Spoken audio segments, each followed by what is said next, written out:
might be losing their jobs. And joining me to go through what you can get is Assistant Treasurer Michael Sukkar. Michael, it's great to talk to you after so long. I appreciate you taking the time. First of all, these queues. Do people really need to stand there for hours outside to get help?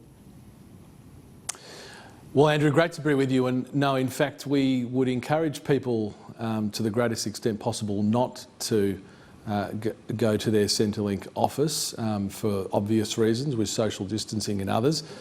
For those who are seeking to access payments, who have unfortunately lost their job or suffered some circumstance with their work given the coronavirus, we would encourage them to call 132 850. That's 132 850 between 8 a.m. and 8 p.m. Monday to Friday and 9 to 5 on the weekend.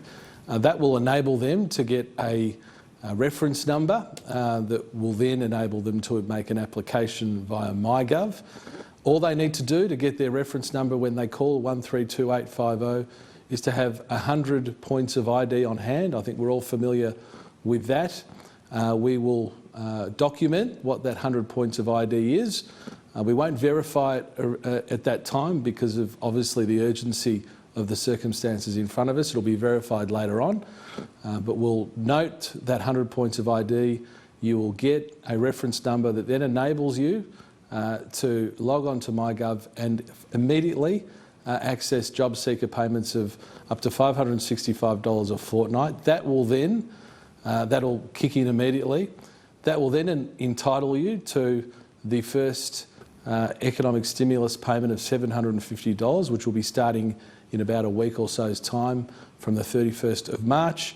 And thereafter that, from April, you'll be able to apply for the further $550 coronavirus supplement.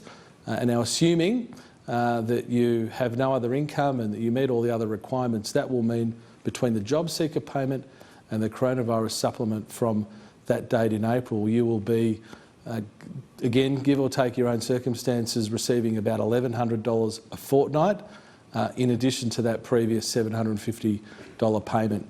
The reason we've structured it that way, Andrew, is, as the Prime Minister has said, there's no quick fix to this coronavirus pandemic, and so we're trying to ensure that support all the way along is provided, from the immediate access to the job seeker payment, which is a fortnightly payment, to the one-off $750 to give you a bit of a kick, and then again the $550 coronavirus supplement, bringing your total fortnightly payments to $1,100. We are envisaging that this support for many people will be required, as the Prime Minister has said, for at least 6 months. So we're absolutely determined to make sure that we get people through to the other side as unscathed as possible. But can I reiterate, call 132 850, and from there it's a reasonably efficient process to get that first payment.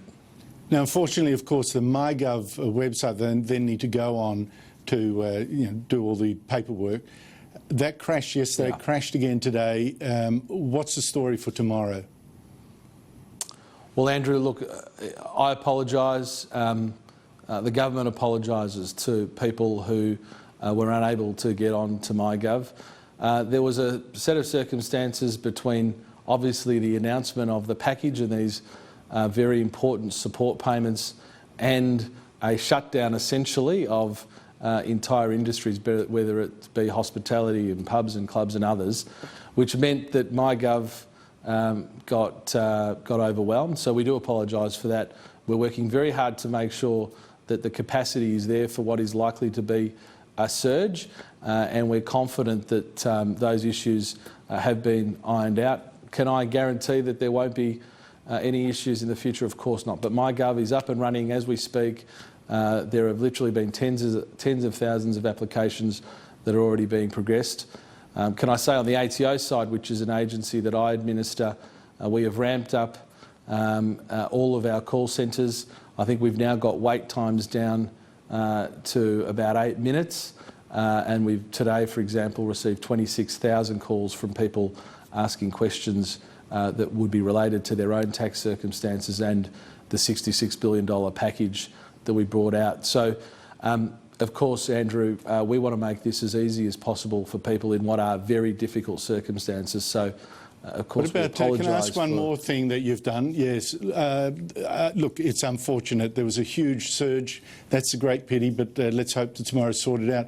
You also said the government, that people can draw on their superannuation savings. How do they do that? So that will be available from mid-April, Andrew. There's a range of systems that we will need to put in place between now and mid-April to make that possible. But again, MyGov will be the central source. So once you are familiar with MyGov, and either through the process I just described or in the past, most people will have had regular access to MyGov, you'll be able to apply. So you make the application to the ATO through MyGov, and the ATO then will take care of that by putting in the request with your superannuation fund, who is then required to remit the amount that you've requested. Of course, we've said up to $10,000 this financial year, and $10,000 next financial year. If you've lost your job, you can therefore access a total of $20,000. But it's again a very intuitive application through MyGov. But can I stress that does not open until mid-April, and from that point onwards, people will be able to make that application for up to $10,000 of their superannuation this financial year and $10,000 next financial year. Thank you very much for that, Michael Sukkar. Just to stress, for those that want to, don't go on those queues. Stay inside. Just ring 132 850. That'll take you through, and hopefully that aid will come flowing to you very fast. Michael Sukkar, thank you so much indeed for your time. Wonderful to be with you, Andrew.